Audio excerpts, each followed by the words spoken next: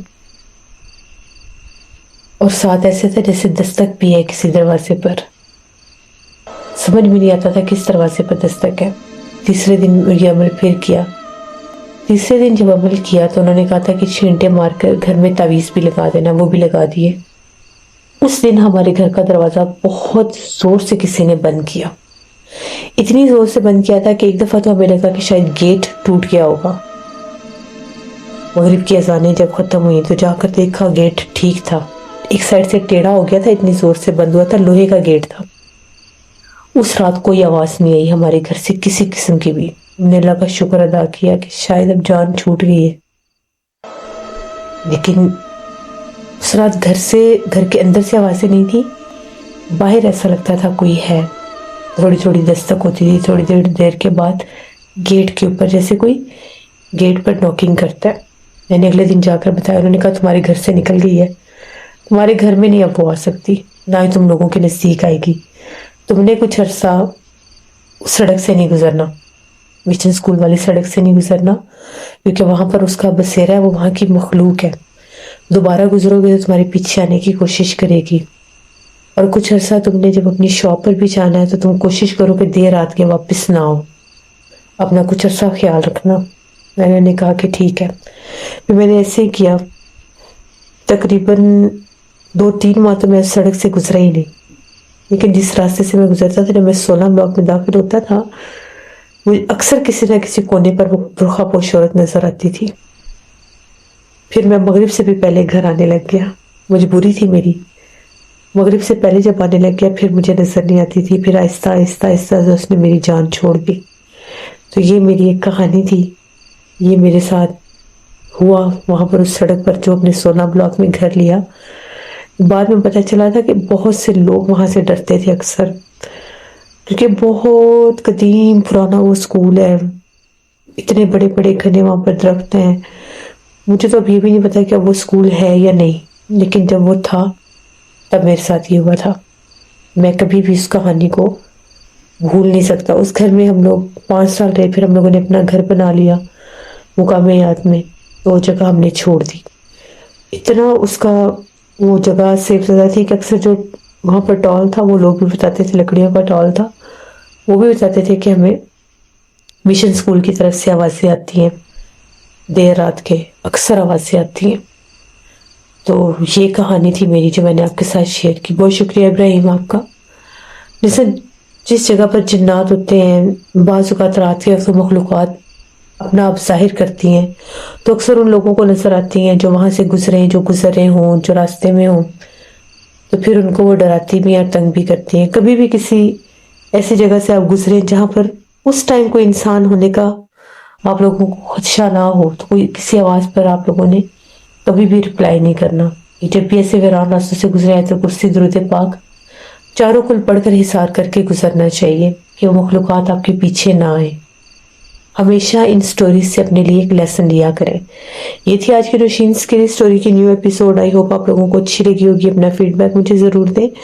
آپ لوگ بھی اپنی ہارر سٹوریز شیئر کر سکتے ہیں. ڈسکرپشن باکس میں دی گئی ای میل آئی ڈی nushinwir57@gmail.com پر. اس کے علاوہ آپ لوگ مجھے کمنٹ باکس میں بھی سٹوری شیئر کر سکتے ہیں. جو لوگ چینل کو وزٹ کر رہے ہیں ابھی تک سبسکرائب نہیں کیا تو کس انتظار میں ہے, میرے چینل کو سبسکرائب کریں. یہاں پر ایسی ہی خوفناک کہانی آپ لوگوں کو سننے کو ملیں گی. اپنا بہت سے خیال رکھیے گا. انشاءاللہ تعالیٰ پرسوں پھر ملاقات ہوگی کسی نئی خوفناک کہانی میں. Thank you for listening my stories. Stay tuned. اللہ حافظ.